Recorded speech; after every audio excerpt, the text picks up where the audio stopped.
so I don't know too much about his views on religion, but the little bits I do know, it sounds like it's in somewhere in this territory that he would sort of see religion as its own language game. So there's, in a religious context, you might talk about similar things, but you'd use different language. You've got a different sort of framework within which to talk about or understand these issues. Because I certainly seem to think that whenever I have looked at, say, religious apologists against, say, sort of dogmatic atheism, there's a lot of talking past each other, or this assumption that there's this very easy way to just translate from one thing to the other. And Wittgenstein had something to say about that. Could you say a little bit? Mm-hmm. Yes, he does. I should say that in the literature that discusses his later views on religion, one of the big points of controversy is how he is supposed to have thought the religious language game, or games, depending on which kind of religion you follow, interact with other language games. So one of the concerns people have about a Wittgensteinian understanding of religion as a language game is a kind of dilemma that says either the language game of religion is connected with the language games we play of ordinarily describing empirical stuff around the world, or it isn't. If it is connected, then can't we just translate the religious language game into the vocabulary of the empirical language game, in which case religion just becomes, just dissolves in a certain way, or it's not translatable. But if it's not translatable, it's just an autonomous language game, in which case, what's the point? It just becomes a kind of harmless spare time activity that if you feel like it, you can go into a church and you can recite the creed and you can listen to the nice music.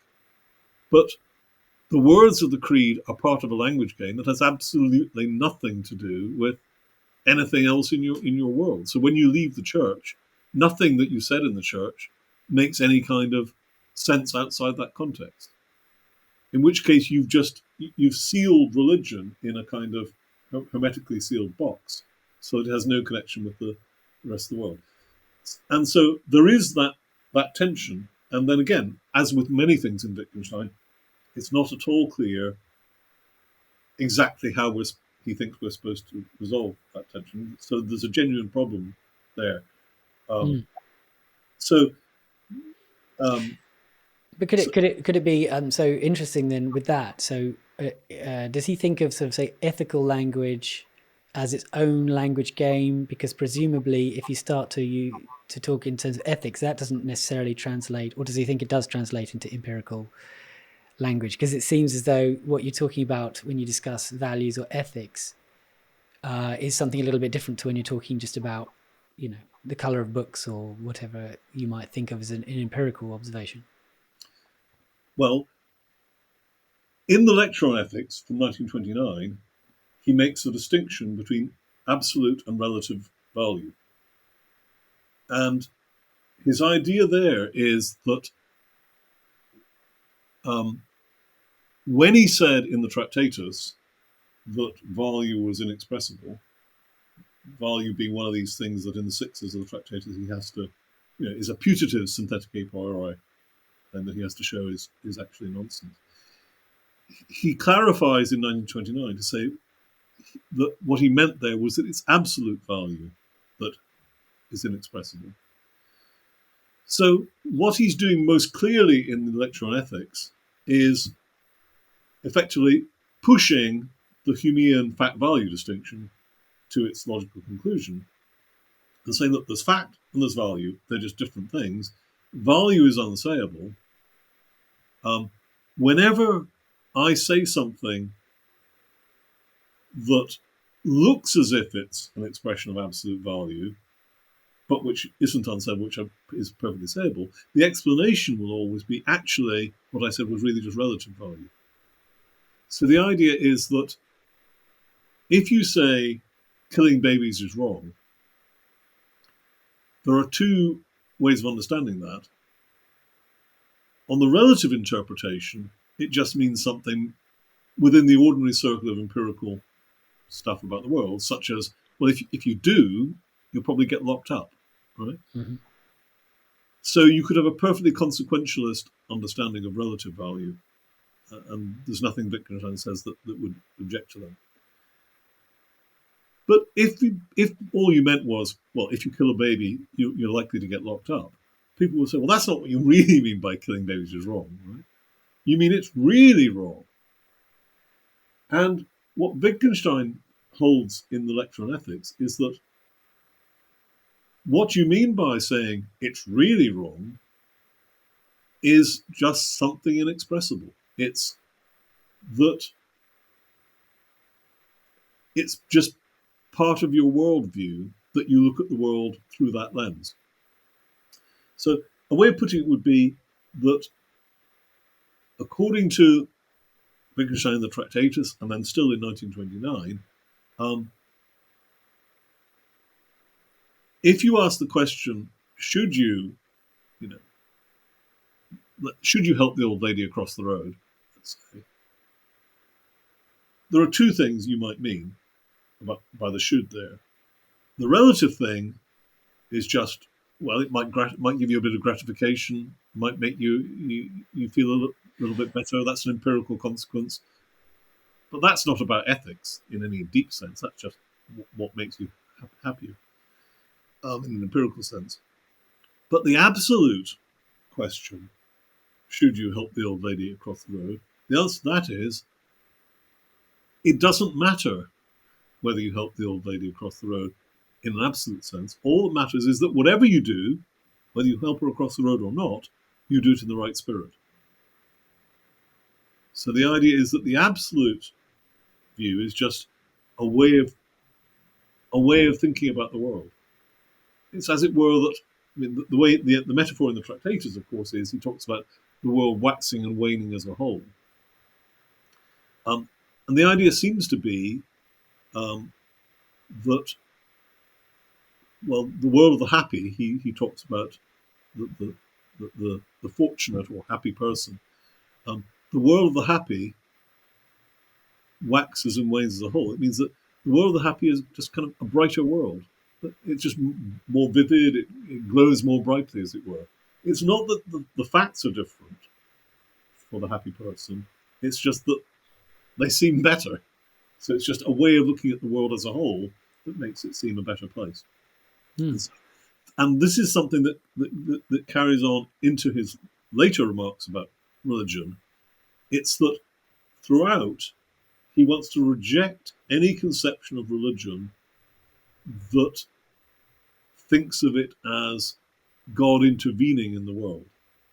He always thought that was a mistaken view. So he would have no truck with the notion of a miracle as being, making stuff move. What he would have truck with is the idea of a miracle as a way of understanding the world. So this feeling of safety he had way back in 1909, I said earlier, it wasn't a feeling that says that you could cross the road without looking. That would just be silly. When you feel this feeling of complete safety, it's not empirical safety. It's just a feeling about the world as a whole, that some way it feels it's a good world or something.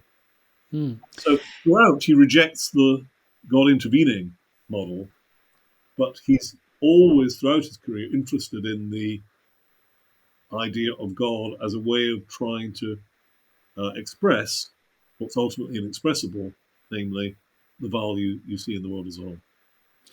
So is it, okay. So a little bit more on this, and to be honest, I think it could be interesting to take quite a few of the different themes that we've sort of brushed over and gone over quite quickly in this video, and we could easily talk about them on their own, and maybe we will if you've got the time for it at some point, Michael.